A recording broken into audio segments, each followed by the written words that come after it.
All right, everyone, welcome back to Module 8. This is where we're going to be talking about leverage and the difference between good debt and bad debt. And as we do in every module, I've got to give you a quick disclosure. I'm not a licensed attorney, accountant, financial advisor, broker, agent, or any other licensed individual. I am not giving you specific counsel. This is intended as general information. So make sure that you consult professionals before making decisions that have a legal impact, especially on your financial future. So with that said, let's dive in. Now, it's important to understand in this section, as we're talking about leverage and the difference between good debt and bad debt, it's important that we understand what an asset is. And one of my favorite definitions of an asset comes from Robert Kiyosaki. He defines an asset as something that makes you money on a monthly basis. And I want you to really stop and think about that. On a monthly basis, are you getting cash into your checking account from that thing? If the answer is no, then it is not an asset according to this definition, which I agree with. He also defines a liability as something that costs you money every month. With this definition, a rental property is an asset, or at least it should be, and we're going to teach you how to do your numbers in the buy and hold course. We're going to teach you how to do the numbers and make sure before you even buy it that it's going to be something that's an asset, not a liability to you, because rentals can be a liability according to these definitions. But generally speaking, a rental is an asset, but your personal residence is not. Now think about that. Both of the things are real estate, right? But one costs you money every month. You've got to make a mortgage payment. You've got to pay for utilities. You've got to, you've got wear and tear on the property that you have to pay for. You've got insurance. I mean, all of these things. And I've had people argue with me, no, your personal residence is an asset because it appreciates. Well, that's true, but that appreciation you can't take advantage of. The equity you can't take advantage of on a monthly basis when the bills are due, right? So I love this definition. Even though both are real estate, one is an asset and one is not, because one pays you on a monthly basis and one costs you money on a monthly basis. Furthermore, it would also define non-cash flowing rental properties as a liability. So it's so important. We have a saying in the real estate world, and you're going to hear this a lot throughout these courses. You make your money when you buy real estate. You cash your check when you sell real estate, right? Or rent out real estate. So knowing your numbers ahead of time is so important to make sure that you're acquiring an asset and not a liability. That makes all the difference in the world. And it just comes down to, like we talked about before, it comes down to knowledge. And that's why you're here, and I applaud you for that, right? So let's dive in. Let's talk about the difference between good debt and bad debt. So bad debt is defined as debt that's acquired to buy a liability. So some examples of that will be your personal residence mortgage is a bad debt, right? I'm not saying don't go buy a house. I mean, you need a place to live, but you need to qualify it and you need to quantify it as what it is, and it's a liability, right? So those are the debts that we want to focus on paying off first, and to learn how to do that at an accelerated rate, make sure you catch the speed banking class, because that's going to be huge. But your personal residence mortgage is a liability. Your personal car loan is debt that you acquired for a liability, so it's categorized as bad debt. Credit card debt that's used to purchase liabilities like electronics, vacations, toys, and other things are also bad debt, right? Now, you can use that same credit card to purchase assets, and we're going to talk about this in the next slide. You can use that same credit card to purchase assets, and that'd be good debt. So you can have good debt and bad debt on the same credit card balance. But anytime you use a credit card to purchase liabilities, then it's bad debt. So let's talk about good debt. Good debt is defined as debt that is acquired to buy an asset. So some examples are cash flowing rental mortgages. That's good debt. That's debt that's making you more than it's costing you every single month. Buying a business vehicle loan. That's good debt. If your business is dependent on having vehicles to transport goods or services, then obviously you need that. And that's something that's going to make you more money on a monthly basis than it's going to cost you. So that's good debt. And even credit card debt. There's so much negativity around credit cards. But credit cards can be used to purchase assets. I've used credit cards multiple times to purchase furniture for nightly rentals. I've used them for remodel costs on fix and flips, etc. So, you want to make sure that if you're using debt, that it's for assets and not for liabilities. Now, with that said, building credit is something that some people don't focus on. And I think, there's a few gurus out there that will tell you, don't focus on building credit. But I'm not one of them. I really think that the building credit is such an important thing. Credit is the fourth currency of the wealthy. It's a higher priority than money. And building credit gives you a huge advantage in building any business, whether it's, a retail business or some product that you came up with and invented, or your real estate business. Building business credit, that's personal credit, but building business credit takes a little bit longer, but it pushes your ability to capitalize your business to the next level. So I recommend doing both. Build your business credit, make it a priority. Build your personal credit, make that a priority. Take good care of them. You've got to be good stewards of your credit. The number one reason that businesses fail in the United States is because they have a lack of capital. Imagine with just a simple credit score, with a little bit of care, you can go out and leverage to capitalize your business and take it to the next level and avoid that plague that infects small businesses, and that is the lack of capital. Now, I've got some more points to prove in this section, and I want to share with you a couple of stories. So bear with me over the next few slides. I want to share you some stories that come out of chapter 6 of my book, Mindset's a Millionaire. So I want to share with you, some stories about the misuse of tools. I've had the heart of an entrepreneur since the beginning of my life. I started a business at the age of 7 with my best friend Jesse. It was a leaf raking business. We printed out some homemade business cards on a tractor-fed printer and distributed them through the neighborhood. At the age of 12, I took out a capital loan of $100 from my dad to buy an aerator attachment for my family's riding lawnmower. I then proceeded to canvass the neighborhood selling aeration service for $50 per yard, and I was able to pay back my dad the $100 that I had borrowed, as well as retain a significant profit on top of my original investment. I probably made $300 that summer, and that's awesome for a 12-year-old. Now, at the age of 15, I was in the 9th grade. I had moved to a new school and had made new friends. And my closest friend, whose name was Nick, and I had a keen interest in personal computers.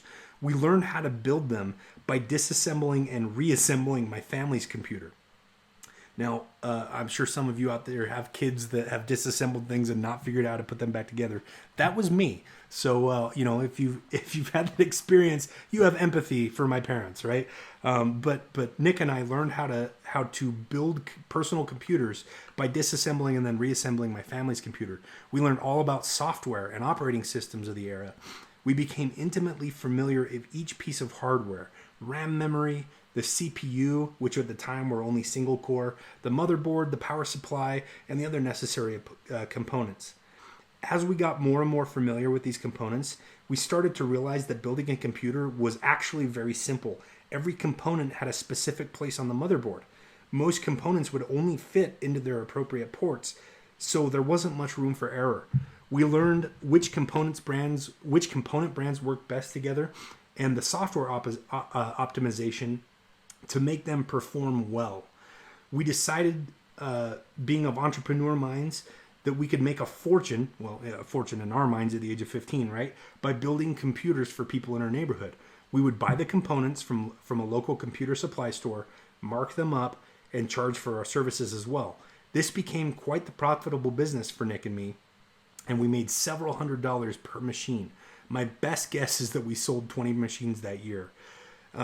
In addition to building the machines and selling them, we also gained a reputation as the computer experts of the neighborhood.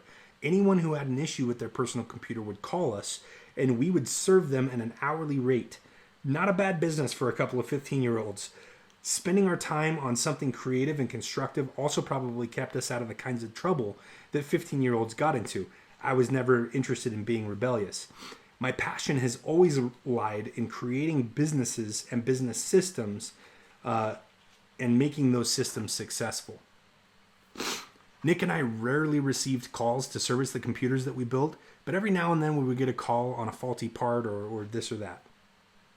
One call that sticks out in my mind: Nick called me laughing one afternoon and told me that he had been a victim of a prank call from a customer of ours. A woman in the neighborhood who had us build a computer for her several months earlier, called Nick that afternoon. She said, "My cup holder is broken." Nick asked, "Your cup holder?" And she said, "Yeah, my cup holder is broken. It won't go back in," she replied. It took some back and forth, but eventually Nick figured out that she was referring to her CD-ROM drive. She had allegedly been using the CD loading tray as an automated coaster for her beverage. It came out later that the woman had staged the call based on an article she had read in a tech magazine. Several similar stories, apparently true, have been recanted in various publications. I tell this story because it illustrates an important point. It is human nature to misuse tools if we do not understand them. Someone, somewhere, at some point in time, thought that a retractable CD-ROM loading tray was a convenient place to rest his or her 50-cent soda. The misuse of that made it significantly less valuable. A device that was designed to allow the owner to access limitless libraries of information with unlimited potential for knowledge and learning or consumption of the arts was reduced to a mere shelf for a 12-ounce can of cola. Could you imagine seeing a power drill for the first time if you had no point of reference, no context, and no idea what it was used for? Or what you would think of a screw if you didn't know what a drill or a screwdriver was? Maybe it would appear to you as an odd nail. You might use a hammer to try to drive the screw into wood, but it would be a bit of a disaster. I know that sounds a bit preposterous, but people in the employee mindset do things like that every single day. They do things like storing their money in savings accounts that yield them 0.01 or 0.02% when they have an amortized mortgage loan on their house or their car that they could be paying off using the speed banking principle. They look at a 6% mortgage that will cost them $640,000 over 30 years on only $300,000 that they borrowed, and they think that it's cheaper than the 21% line of credit or credit card that's a non-amortized simple instrument. Now, that may be a little bit over your head right now, but we're going to get a lot more into that when we talk about when we get into the speed banking class. So check out more information in that class. When they get a chance, they refinance the non-amortized line balance into the amortized loan. So they're doing exactly the opposite. If people consolidate their credit card debt into their mortgage, and the mortgage is the more expensive thing. So, it's crazy. To adequately explain why this is a problem, it's important to understand the right banking tools. Once you understand those tools, you'll have an advantage over 99% of your peers who think as described above. So the reason I illustrate this story is because the lady that was using the CD-ROM loading tray as her cup holder was totally misusing an instrument that can be used to absorb incredible amounts of information, libraries and libraries of information, or used to appreciate the arts. It had been reduced to a simple shelf to hold a 12-ounce can of cola. And that is just absolutely silly to me, right? But like I said, the employee mindset does that on a daily basis with financial tools. I want you to think about fire for a second. Think about fire. Is it good or bad? Now really think about that. Is fire a good thing or a bad thing? Well, the true answer is it's neither. It's just a tool. How we use it is good or bad. Fire can be used to burn down your house or to burn down forests or to cause pollution. But fire can also be used to heat your house and to cook your food and to power your car and to power civilization. So it can be used as a good or a bad thing, but fire by itself is neutral. It's not good or bad. I want you to think about credit. Is it good or bad? Now, obviously, the answer is the same as before. It's neither. It's just a tool. So all of the misconceptions you have, all of the things that your mom or your dad or your grandma or your grandpa, and believe me, my mom and dad and my grandma and my grandpa, they all told me the same thing. It's not bad. It's not inherently bad. Credit is just a tool.